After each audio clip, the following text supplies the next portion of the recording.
Оштун мэри үйүнө барып кеткен прокуратура кызматкери текшериле баштады. Оштогу УВАМ каналынын жээгине чейин там-таш салып алган прокуратуранын кызматкерин текшерүү иштери башталды. Бул тууралуу башкы прокуратурадан кабарлашты. Эске салсак, кечээ кала мэри Жеңишбек Токторбаев таңкы рейд учурунда прокуратура кызматкерлеринин үйүнө кирген. Короосунан кымбат унаалардын турганын көрүп, кала башчысы мынчалык байлык кайдан келгенине кызыккан.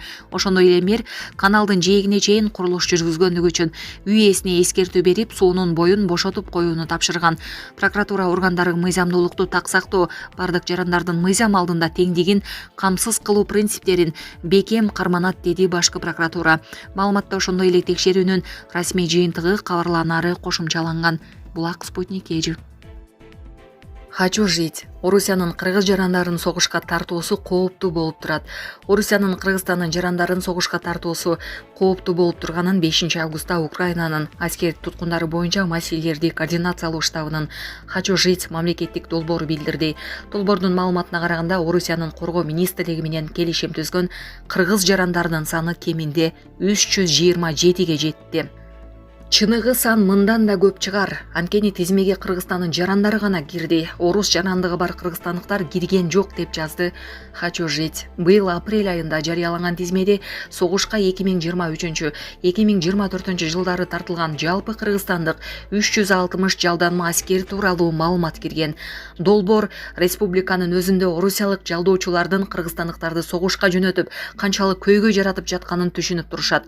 Мисалы, быйыл апрелде Ошто азгырып жалдоо менен алектенген 4 киши кармалган. Алардын арасында бул шаардагы орус үйүнүн кызматкери да болгон. Аларды тергөө абагынан үй камагына чыгарышканы менен кылмыш ишин тергөө уланууда, деп жазды. Кыргызстан мындай көйгөйдүн алдында алсыз экенин, себеби 450 миңдей жараны. Сонун жаңылык. Сиз билген жана ишенген УМБЭМ клиникасы эми сизге дагы да болсо жакыныраак болду. Анткени бизде жаңы филиал ачылды. Андыктан келип, өзүңүздүн жана жакындарыңыздын ден соолугуна кам көрүшүңүздү сунуштайбыз. Биздин жогорку даражадагы дарыгерлер төмөндөгү адистиктер боюнча кабыл алат: стоматология, гинекология, терапия, лор, хирургия, педиатрия, урология, УЗИ жана башка адистиктер. Лабораториялык анализдин 5000ден ашуун түрү алынат. Жогорку даражадагы стерилизациялоо. Биздин дарек ВДНХ метросу, Кондратюка көчөсү 2. Телефон номерибиз 8925 103 22 55. Кабыл алууга алдын ала жазылып келүүңүздөрдү суранабыз. УМБЭМ клиникасы. Сиздин ден соолугуңуз, биздин камкордук. Орусияда эмгек мигранты болуп жүргөнүн белгилеген Хочу жить рейдер учурунда кармалгандарды орус полициясынын түрдүү кысымына кабыларын, депортация же түрмө менен коркутканда же орус жарандыгын жеңилдетилген шартта берүүнү убада кылганда айласыз макул болуп, кан майданын алдыңкы катарына жөнөтүлөрүн кошумчалады. Колониялык империя болгондуктан Орусия коңшулардын адамдык ресурсун жалмап бүтмөйүнчө жаны тынбайт. Орустар каршылык көрмөйүнчө кыргыздарды акча берип, өлүмгө айдай берет. Бул өзүнөн өзү токтоп калбайт. Кыргызстандын жетекчилигинде орус жарандарын коргоого, Орусиянын аларды өз максатында пайдалануусуна жол бербөөгө даанышмандыгы жана саясий эрки жетет деп үмүттөнөбүз, деп жазылды Украин долбоорунун Telegram каналында. Буга чейин долбоор Орусия Украинага каршы согушун айдаган казакстандыктардын жана өзбекстандыктардын тизмесин жарыялаган. Орус аскерлеринин катарында Украинага каршы согушуп жүргөн борбор азиялыктардын саны 10 миң деп саналышы ыктымал экени айтылууда. Украина орус бийлиги аларды адатта жөө аскерлердин алдыңкы катарына коерун белгилейт. Булак Азаттык. Ташиевке жетектиси таза экенин айткан кызматкерлер пара менен кармалышты.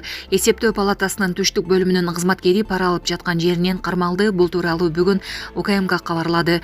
Маалыматка ылайык 700 миң сом мөлчөмүндө пара талап кылуу жана алуу фактысы боюнча УКМК тарабынан жүргүзүлгөн ыкча миликтөө иш-чаралардын натыйжасында эсептөө палатасынын мамлекеттик инспектору жана ортомчусу кармалды.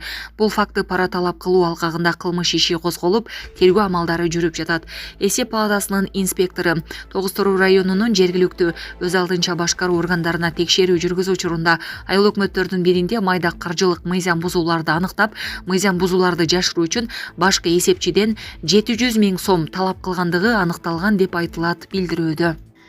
Маалым болгондой 9 июлда Ош шаарында министрлер кабинетинин төрагасынын орун басары УКМК төрагасы Камчыбек Ташиев жергиликтүү бийлик башчылары менен жыйын өткөргөн.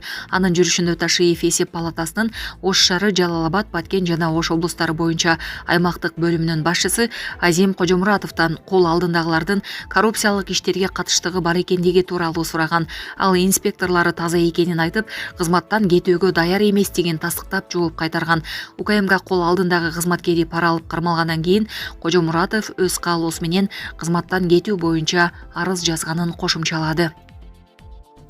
Өлкөдөгү жер титирөө боюнча толук маалымат берилди. Бүгүн 5 августта саат 19:44 Кыргызстандын аймагында МСК 64 шкаласына ылайык учогунда күчү 6 магнитудасына жеткен жер титирөө катталды. Бул тууралуу өзгөчө кырдаалдар министрлиги билдирди. Жер титирөө Жалал-Абад облусунун Базар Коргон районунун Жайтерек, Сары Би айылдарында, Майлуса шаарында 5,5 балл, Жалал-Абад жана Токтогул шаарларында 4 балл, Токтогул шаарында 3,5 баллга чейин сезилди. Жер титирөөнүн очогу Сары Би айылынан 17 чакырым түндүк чыгышта, Жайтерек айылынан 17 чакырым түндүк батышта, Арсланбап айылынан 18 чакырым батышта, Кочкор Ата шаарынан 35 чакырым түндүк чыгышта, Жалал-Абад шаарынан 50 чакырым түндүк батышта, Токтогул шаарынан 63 чакырым түштүк батышта жайгашты. Учурда жерлерде жабыркагандар жана кыйроолор боюнча тактоо иштери жүрүүдө деп айтылат маалыматта.